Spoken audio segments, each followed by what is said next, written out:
माँ बाप के अच्छे बुरे कर्मों का फल पुत्र को भी भोगना पड़ता है। एक समय की बात है, एक महान तपस्वी अपने आश्रम में रहता था। एक दिन उसकी पत्नी ने पूछा, स्वामी, क्या माता पिता के अच्छे और बुरे कर्मों का फल उनकी संतान को भोगना पड़ता है? तभी महात्मा ने कहा, है देवी, माता पिता के अच्छे और बुरे कर्मों का फल उनकी संतान को अवश्य ही भोगना पड़ता है। आज आपको एक प्राचीन कथा सुनाता हूँ, जिसे सुनने के बाद आपको पता चल जाएगा कि कैसे माता पिता के अच्छे और बुरे कर्मों का फल उनकी औलाद को मिलता है और उन्हें भोगना पड़ता है। फिर महात्मा ने कथा को सुनाना आरंभ करते हैं और कहते हैं, हे देवी, प्राचीन समय की बात है। एक गांव में एक गरीब आदमी रहता था। वह बहुत ही गरीब था, किसी तरह से मेहनत मजदूरी करके अपने घर का पालन पोषण करता था। उसे मजदूरी में दिन भर काम करने के बाद 50 रुपए मिलते थे। उसमें से वह 25 रुपए रोजाना दान करता था और 25 रुपए में अपने परिवार का पालन पोषण करता था। इस प्रकार कुछ समय बीतने के बाद उसके घर में एक लड़के का जन्म हुआ। उस गरीब आदमी के परिवार में अब कुल 3 सदस्य हो गए, दोनों पति पत्नी और एक लड़का। अब धीरे धीरे उनके पालन पोषण में उस आदमी को समस्या होने लगी, क्योंकि दिन प्रतिदिन महंगाई बढ़ती जा रही थी। फिर महात्मा ने कहा, हे देवी, एक दिन की बात है, उस आदमी के लड़के ने अपने पिता से पूछा, पिताजी, आप रोजाना 50 कमाते हैं, जिसमें से आप 25 रुपए रोज दान कर देते हैं, और 25 रुपए में हम अपना गुजारा कैसे कर पाएंगे? उस आदमी को चुपचाप देखकर उसकी पत्नी ने कहा, बेटा, ऐसी कोई बात नहीं है। तुम्हारे पिताजी रोज 50 रुपए कमाते हैं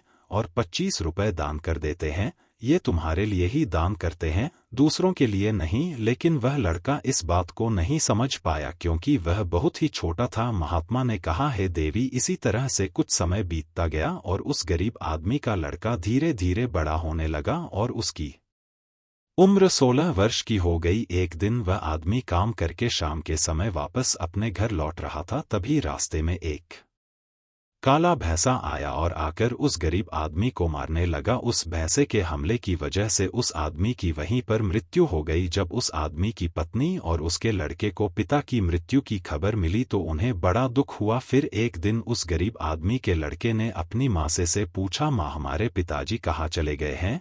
उस गरीब आदमी की पत्नी ने कहा, बेटा, तुम्हारे पिताजी हम सबको छोड़कर यमपुरी में यमराज के पास चले गए हैं। तब बेटे ने कहा, जब पिताजी थे तो रोजाना 50 रुपए कमाते थे, हमारा पालन पोषण उसी में करते और 25 रुपए वह दान करते थे।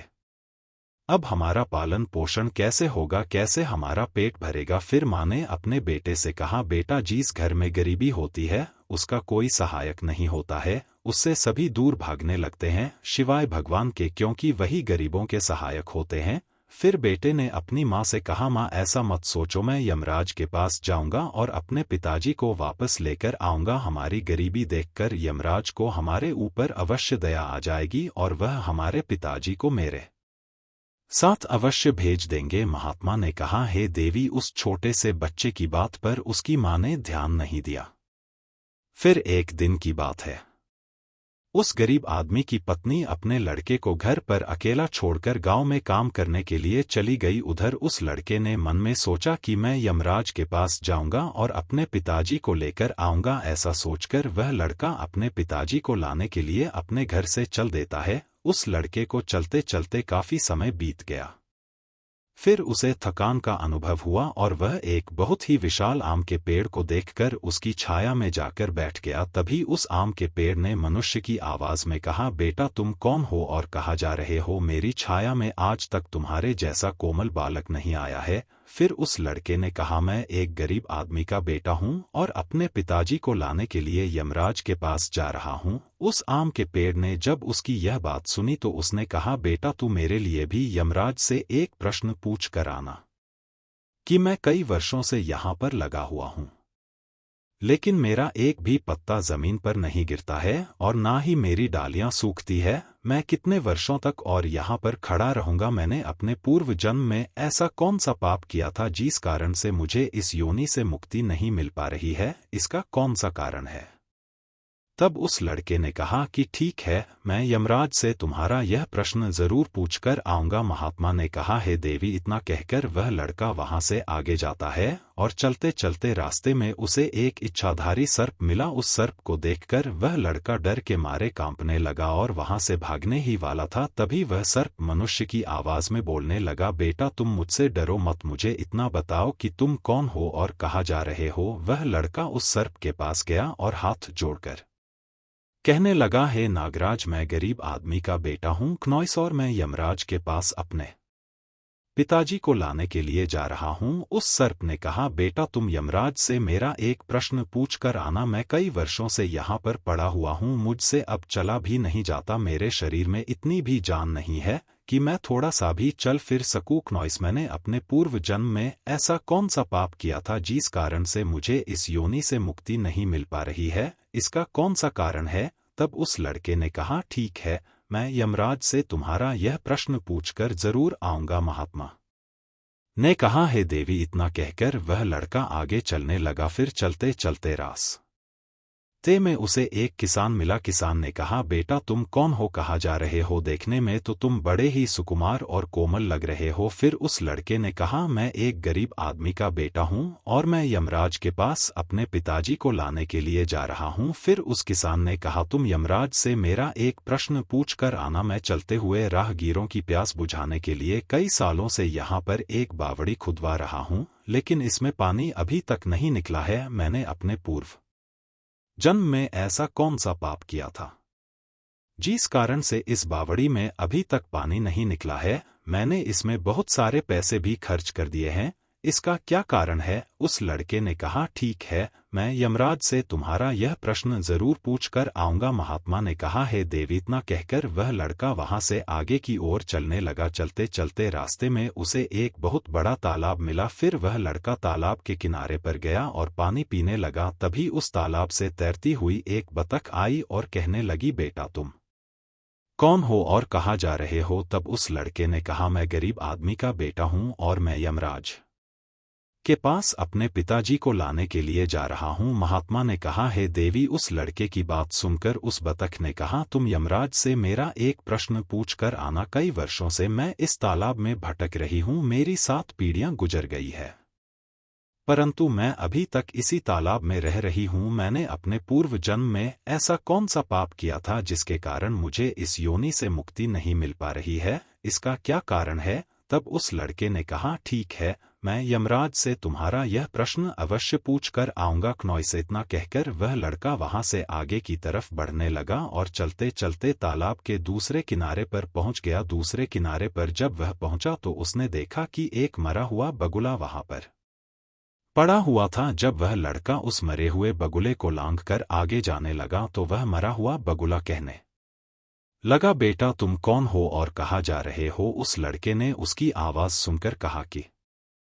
मैं एक गरीब आदमी का लड़का हूँ और मैं यमराज के पास अपने पिताजी को लाने के लिए जा रहा हूँ। उस बगुले ने कहा कि तुम यमराज से मेरा एक प्रश्न पूछ कर आना कि मेरा शरीर कई वर्षों से इस तालाब के किनारे पर ही पड़ा हुआ है। कभी पानी की लहर आती है तो मेरा शरीर तालाब के अंदर चला जाता है और पानी की लहर से वापस तालाब के बाहर निकलकर किनारे पर आ जाता है। ना तो मेरा शरीर गलता है और ना ही सड़ता है, इतने सालों से जैसा का तैसा ही है। मैंने अपने पूर्व जन्म में ऐसा कौन सा पाप किया था जिसके कारण मुझे इस शरीर से मुक्ति नहीं मिल पा रही है? इसका क्या कारण है? उस लड़के ने कहा, ठीक है, मैं यमराज से तुम्हारा यह प्रश्न जरूर पूछ कर आऊंगा। महात्मा ने कहा, है देवी। इतना कहकर वह लड़का वहां से चलने लगा और वहां से चलते चलते यमपुरी में पहुंच गया और वहां पहुंचकर यमराज को प्रणाम किया तथा हाथ जोड़कर कहने लगा, हे यमराज, मेरे पिताजी कहाँ पर हैं? जब मेरे पिताजी घर पर थे तो वह रोजाना 50 रुपए कमाते थे,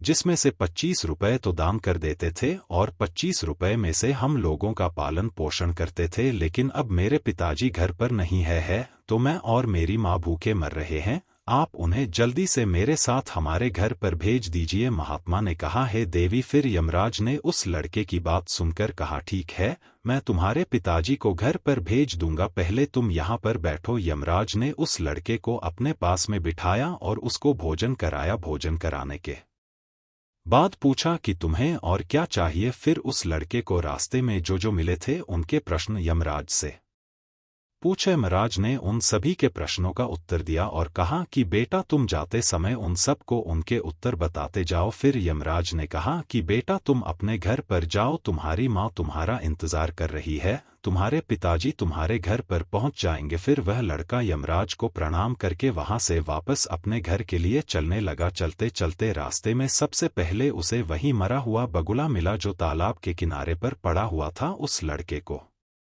देखकर वह मरा हुआ बगुला कहने लगा, बेटा क्या तुमने यमराज से मेरा प्रश्न पूछा था? तब उस लड़के ने कहा, हाँ मैंने यमराज से तुम्हारा प्रश्न पूछा था। यमराज ने कहा कि तुम पहले बहुत बड़े विद्वान थे परंतु तुमने किसी को भी अपना ज्ञान नहीं बताया, अब मर गए हो, वह ज्ञान तुम्हारे अंदर ही अंदर खुल रहा है। जब तक तुम अपना ज्ञान किसी को नहीं बताओगे तब तक तुम्हारी आत्मा को शांति नहीं मिलेंगे। महात्मा ने कहा है देवी। फिर उस मरे हुए बगुले ने कहा कि बेटा अब ऐसी हालत में मेरे पास ज्ञान लेने के लिए कौन आएगा, तुम मेरा ज्ञान ले लो। फिर उस बगुले ने उस लड़के को जितना भी उसके पास ज्ञान था वह सारा ज्ञान दे दिया और ज्ञान देने के बाद तुरंत ही उसकी आत्मा को मोक्ष की प्राप्ति हो गई। फिर वह लड़का आगे चल पड़ा। चलते चलते उसे वहीं बतख मिला। बतख ने कहा कि बेटा क्या तुमने यमराज से मेरा प्रश्न पूछा था? उस लड़के ने कहा कि हाँ यमराज से मैंने तुम्हारा प्रश्न पूछा था। उन्होंने कहा कि तुम्हारे अंदर अमृत है, जब तक तुम इस अमृत को किसी को नहीं दोगे तब तक तुम ऐसे ही व्याकुल रहोगे। बतख ने कहा कि बेटा अब कौन मिलेगा मुझे, तुम ही मेरा अमृत ले लो। फिर बतख ने अपना अमृत उस लड़के को दे दिया और अमृत देते ही उस बतख की आत्मा को मोक्ष की प्राप्ति हो गई।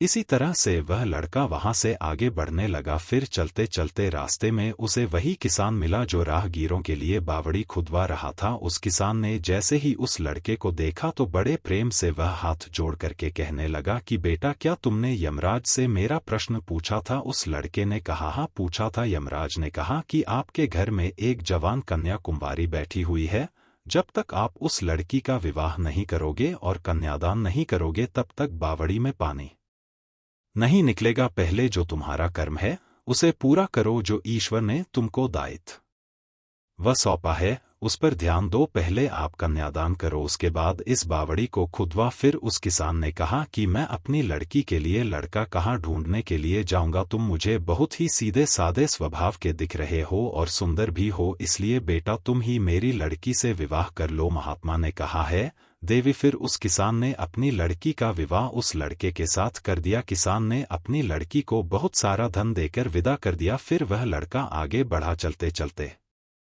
रास्ते में उसको वही इच्छाधारी सर्प मिला। उस सर्प ने कहा कि बेटा क्या तुमने यमराज से मेरा प्रश्न पूछा था?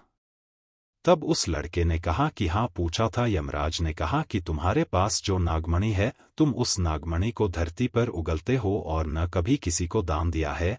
जब तक तुम इस नागमणि का दान नहीं करोगे तब तक तुम्हारा शरीर ऐसे ही बना रहेगा। फिर उस सर्प ने कहा कि बेटा मैं यह नागमणि अब किसको दूं, इस नागमणि को तुम ही ले लो। फिर उस सर्प ने अपनी नागमणि को उस लड़के को दे दिया। नागमणि को देते ही उस सर्प की आत्मा को मोक्ष की प्राप्ति हो गई। इस तरह से वह लड़का अपनी पत्नी को लेकर फिर आगे चलने लगा। नॉइस चलते चलते रास्ते में उसे वही आम का विशाल पेड़ मिला जिसकी छाया में उसने विश्राम किया था। उसने पूछा कि बेटा क्या तुमने यमराज से मेरा प्रश्न पूछा था? उसने कहा हाँ पूछा था। यमराज ने कहा कि पूर्व जन्म में तुम्हारा काम स्कूल में बच्चों को शिक्षा देना था, तुम्हारा पद एक गुरु का था परंतु तुमने अपने पद का सही इस्तेमाल नहीं किया। तुम शिक्षा देने के बाद बदले में छोटे छोटे बच्चों से अपना काम करवाते थे और उन्हें अच्छी तरह से शिक्षा नहीं देते थे। तुम पूर्व जन्म में बहुत बड़े विद्वान थे परंतु तुमने उन बच्चों को शिक्षा नहीं दी।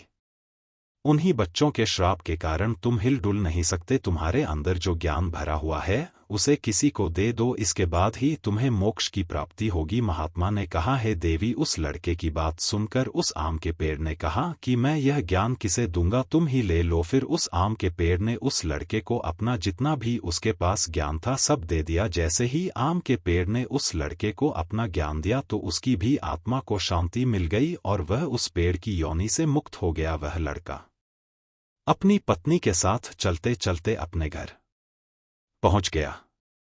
जब वह लड़का अपने घर पर पहुंचा तो उस लड़के की मां उसको देखकर बड़ी खुश हुई और कहने लगी कि बेटा तुम कहाँ पर चले गए थे और यह लड़की तुम्हारे साथ में कौन है। फिर उस लड़के ने जो भी उसके साथ घटनाएं घटी थी वह सब कुछ अपनी मां को बता दिया। महात्मा ने कहा है देवी, अब उस लड़के को ज्ञान हो चुका था कि उसके पिताजी वापस नहीं आ सकते हैं, अब उनकी मुक्ति हो चुकी है। उसके पिताजी ने जो दान धर्म किया था उसका फल उस लड़के को यमराज दे दिया। इस प्रकार से महात्मा ने अपनी पत्नी को बताया कि माता पिता के अच्छे और बुरे कर्मों का फल उनकी संतान को कैसे प्राप्त होता है और पूर्व जन्म के कर्मों का फल व्यक्ति को कैसे मिलता है और उसके पिता द्वारा किए गए पाप और पुण्य कर्म भी उसके बच्चों को कैसे मिलते हैं। तो यह थी आज की हमारी कहानी। आशा करता हूँ आज की वीडियो आपको पसंद आई होगी। अगर वीडियो पसंद आई हो तो कमेंट बॉक्स में जय श्री कृष्णा राधे राधे अवश्य लिखें।